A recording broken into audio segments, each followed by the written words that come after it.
right. Check the sound before I get started. We're good. Here to continue in the book of Numbers, and we're going to start with Numbers 18. When I had gone through Numbers 17 and had read part of my written study, I said that there was more information about it in Numbers 18, and I was yay close to including that in the previous video, but I didn't. So Numbers 18 is going to explain more or pick up on the events of number 17 with Aaron's rod and the branches, showing that God, in no uncertain terms, so that Israel could stop murmuring against him and rising up and being contentious and dissenting about God's choices. In no uncertain terms, God gave a sign to Israel that he was selecting Levi as his chosen tribe. In Numbers 18, the Lord said unto Aaron, Thou and thy sons and thy father's house with thee shall bear the iniquity of the sanctuary, and thou and thy sons and thee with thee shall bear the iniquity of your priesthood. And so this is a differentiation, and I cannot, it's probably a good thing because I've showed that chart way too much. Levi, including Aaron and his sons, but the tribe of Levi. So the sons of Kohath and Gershon and Merari were all about the tabernacle and the testimony, but the priesthood was Aaron and his sons specifically.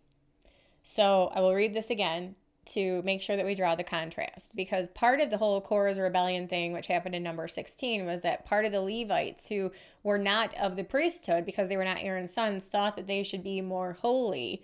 And God said, no, it's Aaron's sons that have the priesthood. But the tribe of Levi, which includes Aaron's sons, are all about the tabernacle. So here's the distinction.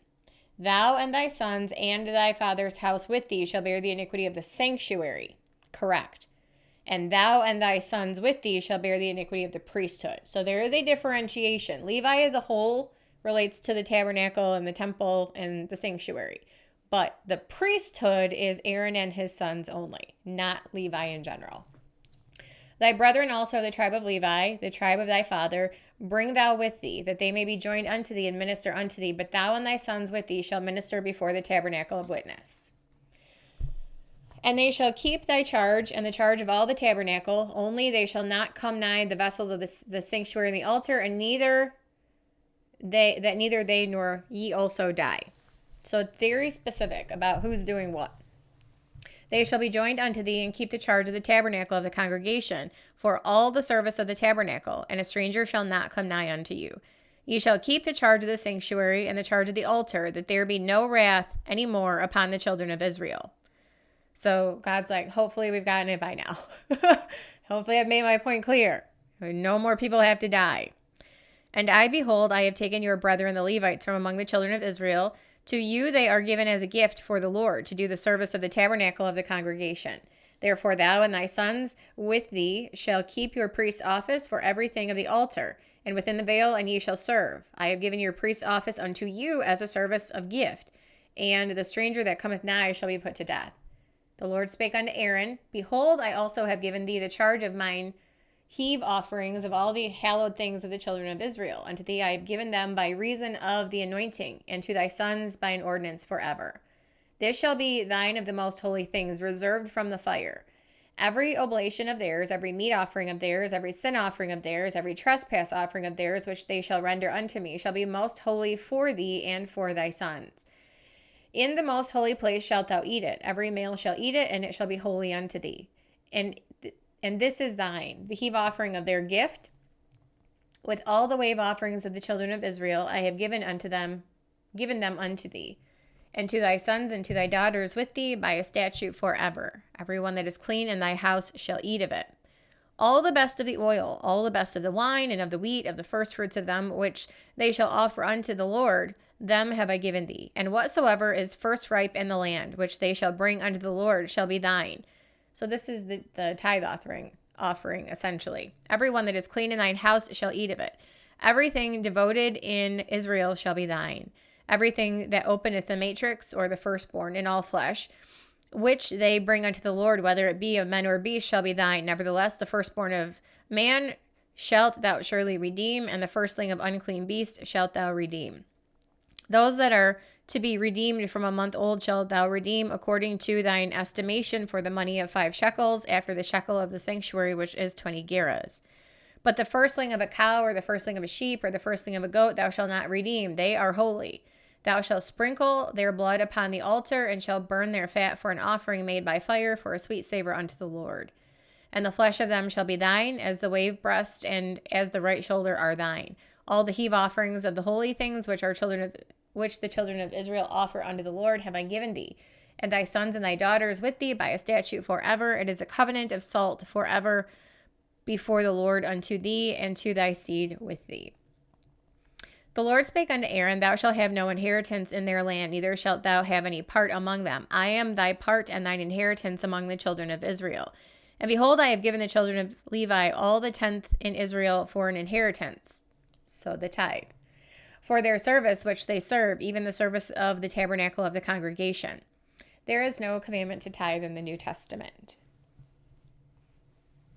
The only references you'll ever find to tithing in the New are references to it in the Old, specifically in Hebrews 7, where it talks about how Abraham offered the 10th part of the spoils to Melchizedek, recognizing one greater than him. There is never a New Testament commandment to tithe. Only Old, and it was to Levi for temple service, as is being described here.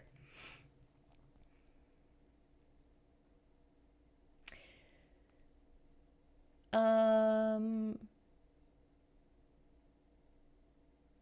not sure which verse I left off on, so I will start in 20 again. The Lord spake unto Aaron, Thou shalt have no inheritance in their land, neither shalt thou have any part among them. I am thy part and thine inheritance among the children of Israel. And behold, I have given the children of Israel all the 10th in Israel for an inheritance, for their service which they serve, even the service of the tabernacle of the congregation. Neither must the children of Israel henceforth come nigh the tabernacle of the congregation, lest they bear sin and die. But the Levites shall do the service of the tabernacle of the congregation, and they shall bear their iniquity. It shall be a statute forever throughout your generations, that among the children of Israel they have no inheritance. But the tithes of the children of Israel, which they offer as an heave offering unto the Lord, I have given to the Levites to inherit. Therefore I have said unto them, among the children of Israel, they shall have no inheritance. And the Lord spake unto Moses, saying, Thus speak unto the Levites, and say unto them, When you take of the children of Israel the tithes which I have given you from them for your inheritance, then you shall offer up an heave offering of it for the Lord, even a 10th part of the tithe. This is your heave offering shall be reckoned. This your heave offering shall be reckoned unto you as though it were the corn of the threshing floor, and as the fullness of the winepress. Thus ye also shall offer an heave offering unto the Lord of all your tithes which ye receive of the children of Israel, and ye shall give thereof the Lord's heave offering to Aaron the priest. Out of all your gifts ye shall offer every heave offering of the Lord, of all the best thereof, even the hallowed part thereof out of it. Therefore thou shalt say unto them, When ye have heaved the best thereof from it, then it shall be counted unto the Levites as the increase of the threshing floor, and as the increase of the winepress. And ye shall eat in it every place, ye and your households, for it is your reward for your service in the tabernacle of the congregation. So it must have been very good. Whatever it was, it must have been very good. And ye shall bear no sin by reason of it, when ye have heaved from it the best of it. Neither shall ye pollute the holy things of the children of Israel, lest ye die. Moving into chapter 19. The Lord spake unto Moses and unto Aaron, saying, This is the ordinance of the law which the Lord hath commanded, saying, Speak unto the children of Israel that they bring thee a red heifer without oh yeah, this is the red heifer thing. This is never commanded in the future. In fact, this is the one chapter in the whole Bible where the red heifer is commanded. I realized that there was a whole thing about the red heifer, the cows in Israel, and how them doing, they did a sacrifice, but I don't know if it was like a practice one or the real one undercover or whatever they did this past summer or fall or whatever they did it. But Numbers 19 is about the red heifer and the ashes for purification. I would like to point out that the red heifer is nowhere in Ezekiel regarding Ezekiel's temple. This is part of how we realize that it is the millennial temple and the red heifer has no part in anything because it's Old Testament law. It is not needed for the cleansing of the sanctuary because Jesus will cleanse it in the millennial temple. However, that winds up working. I know people have questions about that. I don't know how or why or what is going to be done or why it's going to be done other than it's written in Ezekiel 40 through 48. But the red heifer is nowhere there. And it's interesting that the cleansing of the sanctuary in Ezekiel 40 is done by a bullock, I believe. I will find that. And I'll actually just look it up here because that'll be easier. Not Bible Hub. Bible Gateway. Bible Gateway. Cleanse. And this is in Ezekiel 43.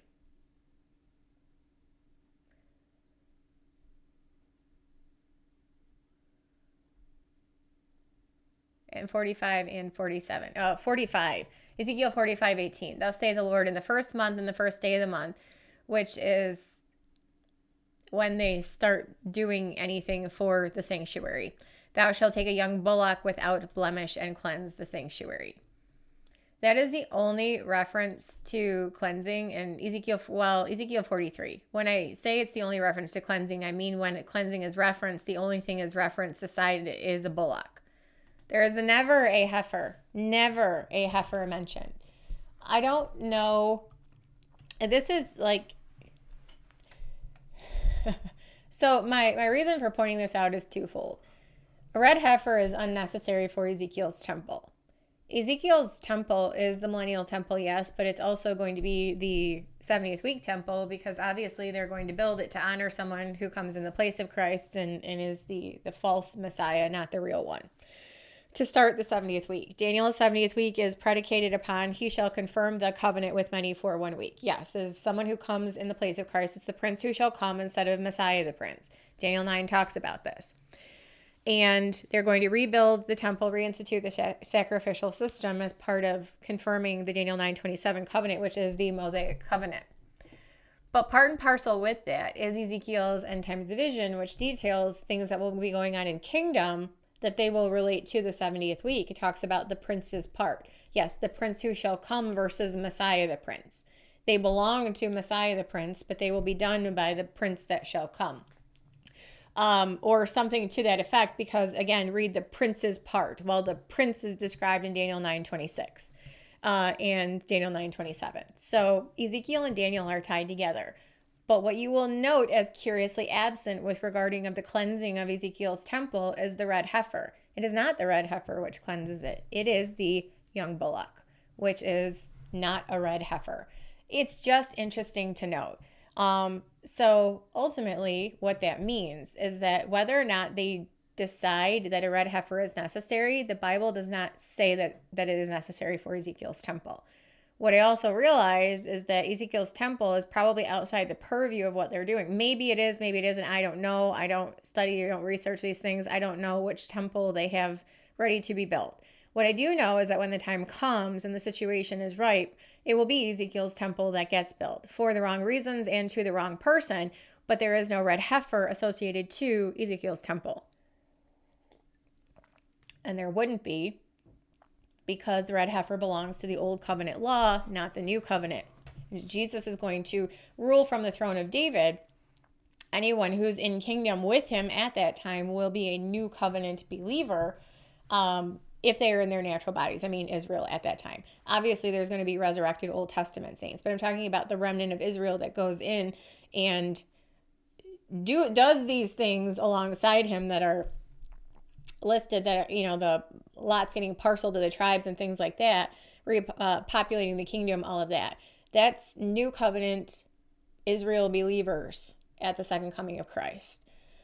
So it's curiously absent. I will make that note. I realize, like I said, that the red heifer stuff was kind of like a huge topic of conversation, but it is notably absent in Ezekiel's end times vision, and there's reason for that. So whether they believe it's necessary or not, whether they do it or not, who knows? But it is unnecessary to do so. continuing on, here is where the chapter where that comes from. The Lord spake unto Moses and unto Aaron, saying, This is the ordinance of the law which the Lord hath commanded, saying, Speak unto the children of Israel, that they bring thee a red heifer without spot, wherein is no blemish, and upon which never came yoke. So it was never used to do work. And ye shall give her unto Eleazar the priest, that he may bring her forth without the camp, or outside of the camp. And one shall slay her before his face. Eleazar the priest shall take of her blood with his finger, and sprinkle of her blood directly before the tabernacle of the congregation 7 times. And one shall burn the heifer in his sight, her skin and her flesh, and her blood with her dung shall he burn. And the priest shall take cedar wood and hyssop and scarlet, and cast it into the midst of the burning of the heifer.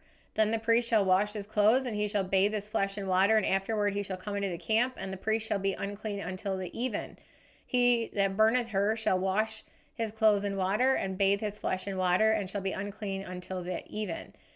And a man that is clean shall gather up the ashes of the heifer, and lay them outside or without the camp in a clean place, and it shall be kept for the congregation of the children of Israel.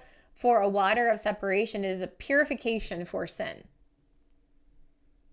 He that gathereth the ashes of the heifer shall wash his clothes. This is why the heifer is unnecessary in Ezekiel's temple, because it belongs to new covenant believers who are clean by the blood of Jesus. You don't need the ashes of a heifer to make you clean. It's part of the ancient Jewish wedding ceremony that's tied to the new covenant. It's the mikvah, the cleansing bath. And Jesus performed this on his disciples in John 13.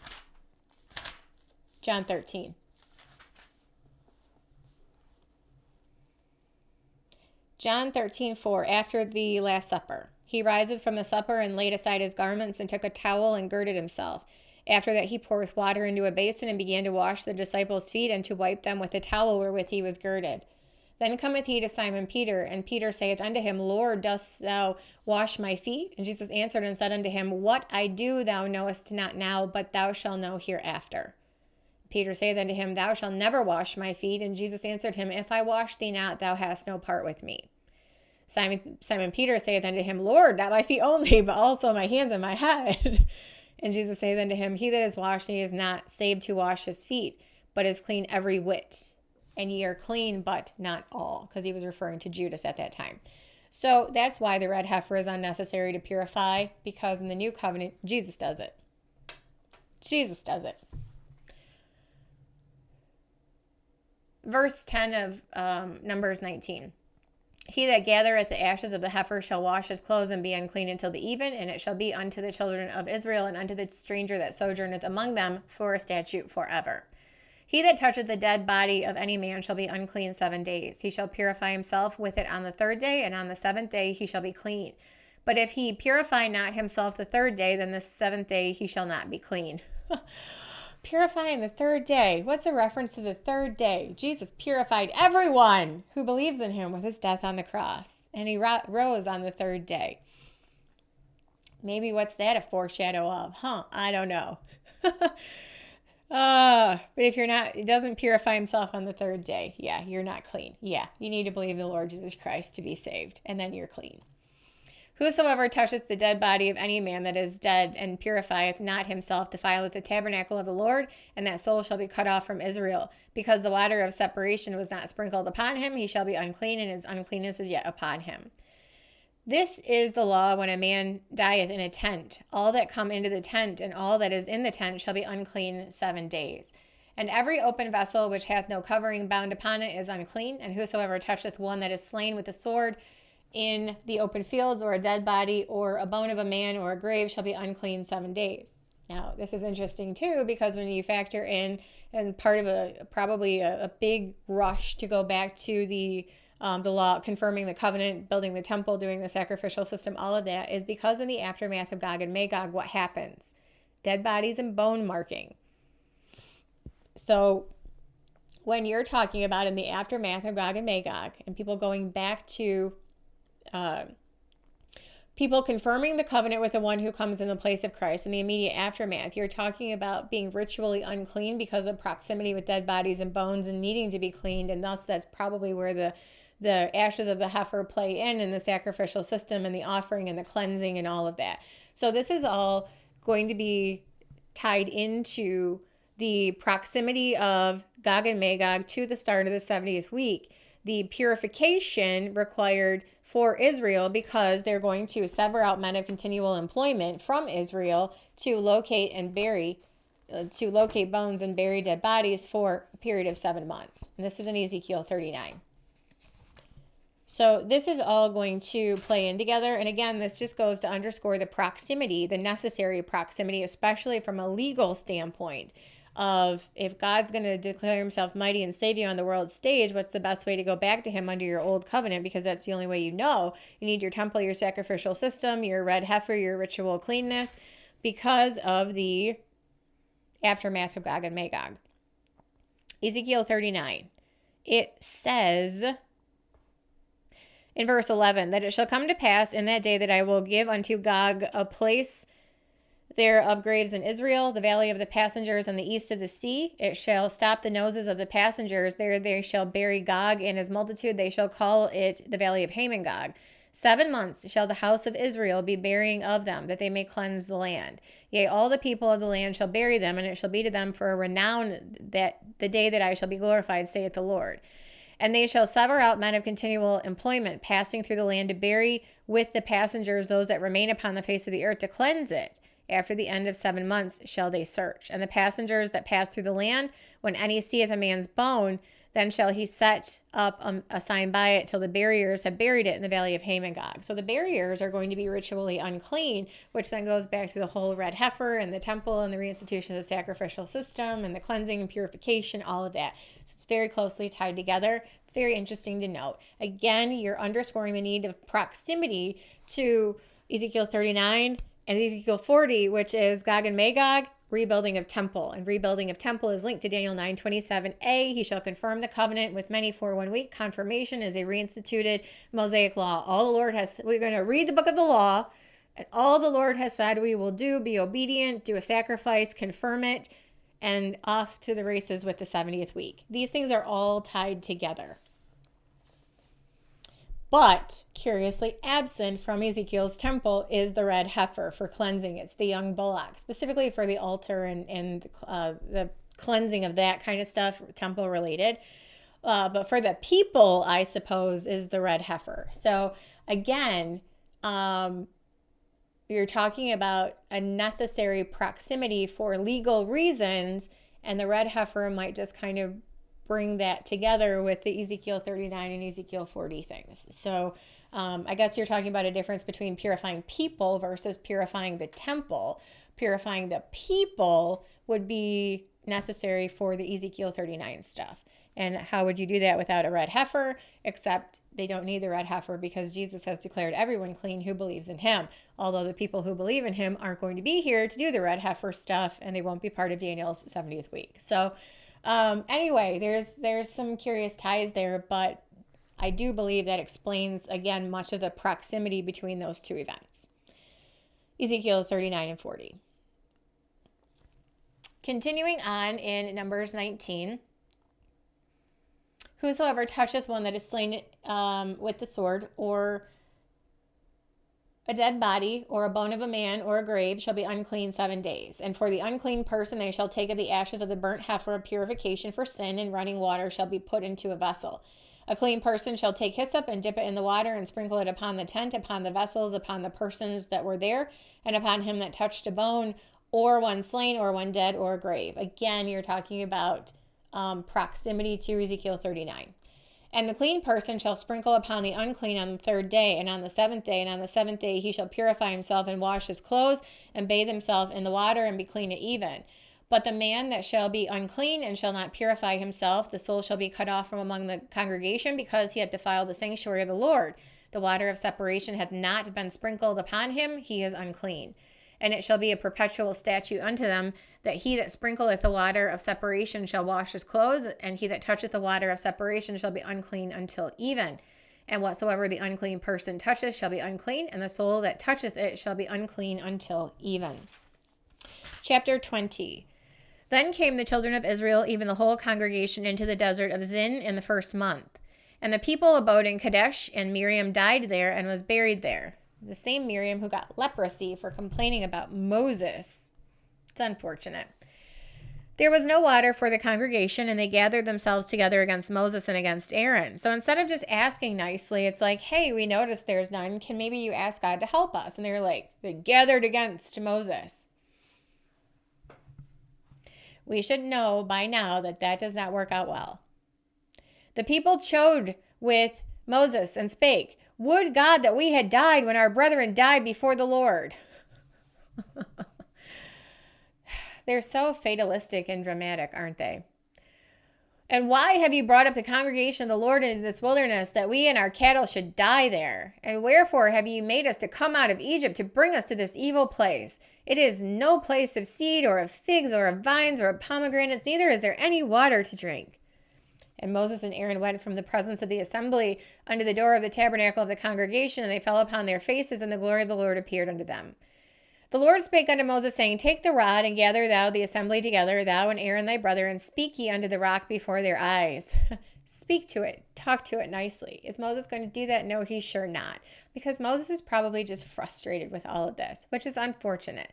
But we don't take our issues out on things that didn't cause said issues, do we? We control our tempers.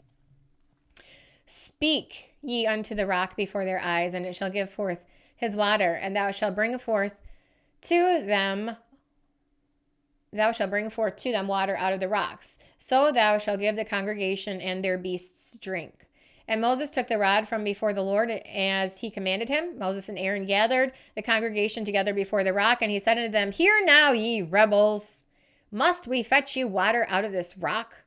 And Moses lifted up his hand, and with the rod he smote the rock twice. Yep, he wasn't talking nicely to it.